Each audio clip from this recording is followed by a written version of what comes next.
ऐसा नहीं है। ऐसे स्टेट 40% का भुगतान कहाँ से देंगे? ना रहेगा बांस, ना बजेगी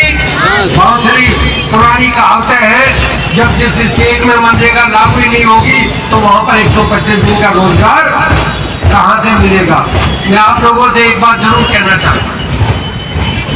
कि जिस तरीके अंदर देश के अंदर फिरका परस्ती ताकतें राज कर रही, हमें संविधान सिखाता था कि भारत की एकता, अखंडता, भाईचारा मजबूत हो, भारत का सबसे कमजोर वर्ग मजबूत हो, और जब सबसे कमजोर वर्ग मजबूत होगा तभी भारत मजबूत होगा। ये हमेशा से मजदूर के, शोषित के और कमजोर वर्ग के खिलाफ रहे हैं, उनके खिलाफ षड्यंत्र करते हैं, उनके खिलाफ कानून बनाते हैं, और ये चाहते हैं कि देश के अंदर सिर्फ जो इनके गिने चुने उद्योगपति साथी हैं, उनके पास में देश के सबसे बड़े रोजगार, धंधे और सारा बिजनेस उन उद्योगपतियों के पास में रहे, और आम आदमी मजदूर उनके यहाँ पर विवश हो मजदूरी करने के लिए। हम इस अर्थव्यवस्था का भी विरोध करना है, हमें उसकी भी लड़ाई लड़नी है। मैं एक बात आज संविधान गणतंत्र दिवस के मौके पर आप लोगों से कहना चाहता हूं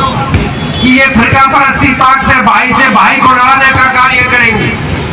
अगड़ी और पिछड़ों में दूरी पैदा करने का कार्य करेंगी, हिंदू और मुसलमान के बीच में खाई खोदने का कार्य करेंगी। जब जब ये फिरका परस्ती ताकतें आपके मोहल्ले में, आपके गांव में, आपके शहर में इस तरीके के बीज बोने का कार्य करें, माताओं, बहनों, युवा साथियों, कांग्रेस के एक एक कार्यकर्ता की जिम्मेदारी बनती है कि उसका मुंह तोड़ जवाब देने का कार्य करे और देश के अंदर अमन, शांति बहाल करने का कार्य करे। आप सब लोग सुबह से यहाँ पर बैठे हुए हैं, बहुत सारी झांकियां के माध्यम से, बहुत सारे संगीत के माध्यम से बच्चों ने आपको मैसेज देने का कार्य के माध्यम से कांग्रेस की नीति और रीति के बारे में आपसे दिया है। हम जवाहरलाल नेहरू जी स्टैचू के नीचे बैठे हुए हैं। जब जवाहरलाल नेहरू देश आजादी के बाद में गांव के अंदर गए और गांव के लोगों ने नारा दिया कि भारत माता की जय, तो माननीय जवाहरलाल नेहरू जी ने बच्चों से पूछा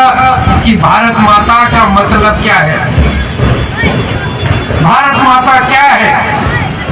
बहुत सारे साथियों ने चुप रहकर बताया, किसी ने कुछ, किसी ने कुछ, किसी ने कुछ, लेकिन जवाहरलाल नेहरू जी ने कहा कि भारत माता का मतलब है भारत जन के लोग, भारत माता का मतलब है यहाँ के खेत और खलियान, भारत माता का मंदिर है मतलब है यहाँ की नदियाँ, भारत माता का मतलब है यहाँ के पहाड़, भारत माता का मतलब है यहाँ के वन, और भारत माता का मतलब है उन वनों के अंदर रहने वाले हमारे भाई। आज उन आदिवासी लोगों को कमजोर करने का कार्य भारत सरकार कर रही है, हमारी नदियों को खत्म करने का प्रयास भारत सरकार कर रही है, हमारे वनों का कटान भारत सरकार अपने उद्योगपति मित्रों को ठेका देकर कराने का कार्य कर रही है। इन सब की जिम्मेदारी हमारी बनती है। जब हम भारत से प्रेम करते हैं तो हमें अपने भाइयों से, अपने पड़ोसियों से, अपने मजहब के लोगों से, क्योंकि यहाँ बहुत सारे मजहब हैं, बहुत सारे धर्म हैं,